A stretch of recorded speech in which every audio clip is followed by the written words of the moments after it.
Welcome back to another video. In this video I'm going to cover the best cardio for emergency service workers. I'm also going to go over at the end of the video how much pressure actually goes through your joints when doing different types of cardio, which is actually very interesting. I may just be a bit of a sack finding that interesting, but I'm going to go over it with yourselves. Hopefully you'll find it interesting as well. So we're going to go over why it's important. I may be the only one to tell you this. I'm not trying to piss anyone off with this video. It's just to get people thinking. That's all it is. Do you have weight to lose first, and how to actually get better at running without running. So let's crack on. Why is it important? Now, for ourselves as emergency service workers, it could literally mean the difference between life and death for emergency service workers and MOP, members of the public. I've just abbreviated that because I'm an ex-cop and we abbreviate everything. So members of the public, again, even for ourselves and our colleagues getting home safely, it could literally be the difference between that. People almost expect it. If you turn up to an incident and you have to run up 2 flights of stairs and you're immediately performing CPR on someone, your fitness could literally mean the difference between that person surviving and not surviving whatever horrific incident it is that they've been through, based on your own levels of personal fitness. So it's extremely important. Police, fire, ambulance staff, all of us will have to deal with this at some point in our career. Even one of my clients that I was speaking to the other week had to do CPR on someone again recently and was amazed at how much better she felt doing that CPR on the person compared to CPR back at the start of the year that she actually performed on someone, literally just through the weight loss side of things and the improvement in physical fitness. It's the difference between getting home safe or not, and this is more down to yourself and your colleagues. Not even playing the hero and chasing people, just being able to run away from someone.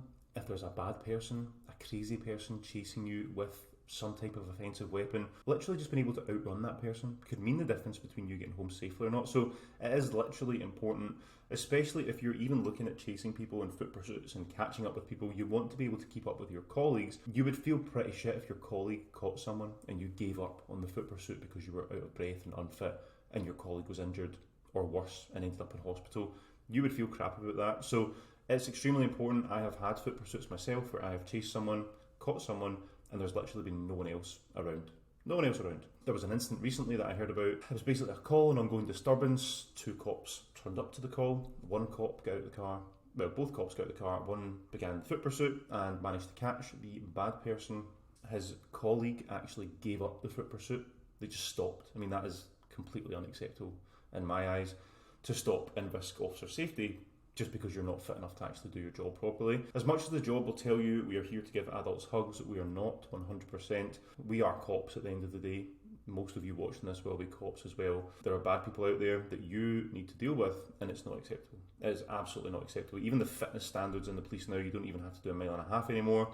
I've heard recently, all you have to do is try your best. I mean, that is the most pathetic thing I've ever heard.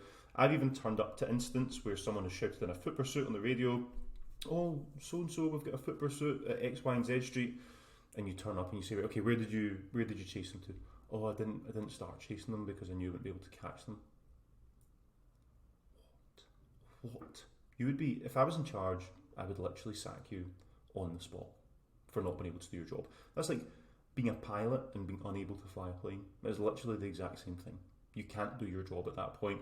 So you should look at it. I'd probably give you 6 months to kind of get your act together and sort it out. Do you have weight to lose first? If we're overweight, there's additional stress on the joints, which can lead to injury. If you've tried this before, if you've tried running because we think running is the thing to do, you've probably experienced sore ankles, sore knees, swollen knees, hip issues. It kind of puts us out the game for a few days as well. The amount of times I speak to people on like an initial consultation call, if they want to come and work with myself, and they say, "Yeah, I've tried to get back into running, but every time I go for a run, my knees end up swollen and really, really sore, and I end up having to ice them for 4 days, and I'm pretty much out of action." It's just a sort of recurring loop. We get stuck in it. Walking equals a load of 2 to 3 times body weight on hips and knees. Running increases this to 5 to 12 times body weight. So you can kind of see where we're going with this, with the best cardio for weight loss. 2 to 3 times versus 5 to 12 times from running. I'll go over it at the end in a bit more detail. There's more to it. Are you pissing into the wind? How is your diet? There's no point in us going running. I mean, you see this all the time on social media, people going and doing marathons and ice baths, and they post it on social, "Oh, I've done a marathon today." Yeah, you're still not healthy. We need to get healthy first. Anyone can go and do a marathon. Literally, you can walk a marathon. It is not that impressive. I'm not trying to be a dick, but it's not impressive. It's like giving everyone trophies for taking part in something. I'm against that. Anyways, weight loss should be the main focus. Diet, training and cardio of choice. So how are we going to lose weight most effectively so that we can improve our cardio and get better at running without actually running? Running, catching baddies and having a rollabout, it's all probably the best parts of the job, but they're all difficult parts. So all you really need to take from this is that we just need to be more competent than the majority of kind of members of the public that we have to deal with. If you can chase someone and catch them and still have a bit more gas in the tank than them, you're going to come out of that situation better off than if you don't. So it's extremely important to do that. Now, if we look at this and if you think, right, okay, well, if we do not run but lose 20 to 30 pounds of body fat, you will see this transfer over into running when you introduce it. I work with a lot of firearms cops. They all need to obviously be very, very physically fit. They need to do bleep tests all over the UK. They say, oh, I really need to practice running because I need to get better at the bleep test. No, you don't. You need to lose 40, 50 pounds of body fat. Everyone underestimates how much weight they've got to lose.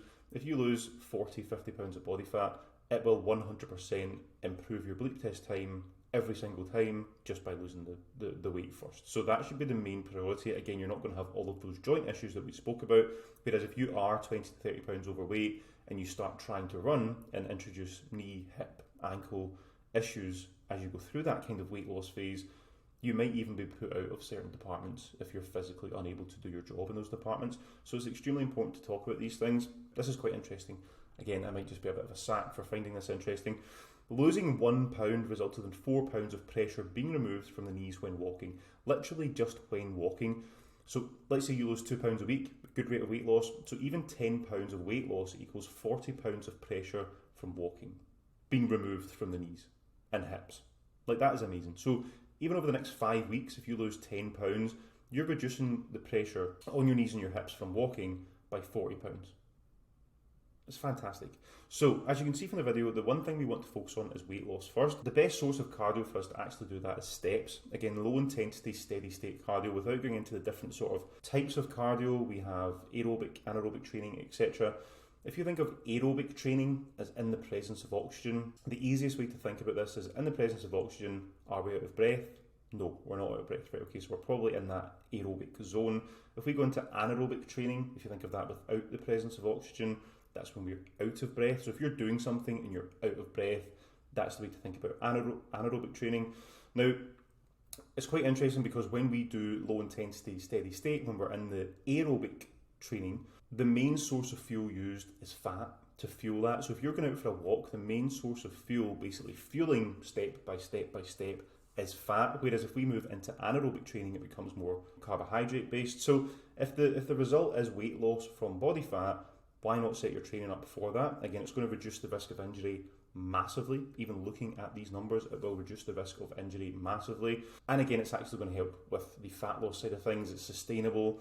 Doing 8,000 steps a day is much more sustainable and enjoyable if we are struggling with weight and knee issues than forcing ourselves to go out in the piss and rain and do a 5k that we don't even want to do, and then potentially having to do that 3 or 4 times over the week to actually see any results because we've not actually got our diet in check. If you're unsure how to set your calories up, I'll put the video at the end in terms of how to actually, showing you how to actually set your calories up. So you can click on that, you can have a look through it, you can use the calculator, set your calories up, give yourself a step target and start to focus on the weight loss. I can guarantee you can let me know off the back of this, because I can literally guarantee you, if you focus on losing 10, 15, 20 pounds over the next few weeks, go and do a 5k tomorrow, lose 20 pounds, go and do a 5k 10, 12 weeks from now, and your time will improve massively. Like, genuinely massively. And again, there's a lot less force going through the joints then because you've reduced your body weight, so you're reducing the load going through the joints when we do these types of cardio. Hopefully this video has been as interesting to you guys as it was for myself to make. If you did like it, give it a thumbs up, subscribe to the channel if you haven't done so already. Stay safe out there if you are working, and I will speak to you tomorrow.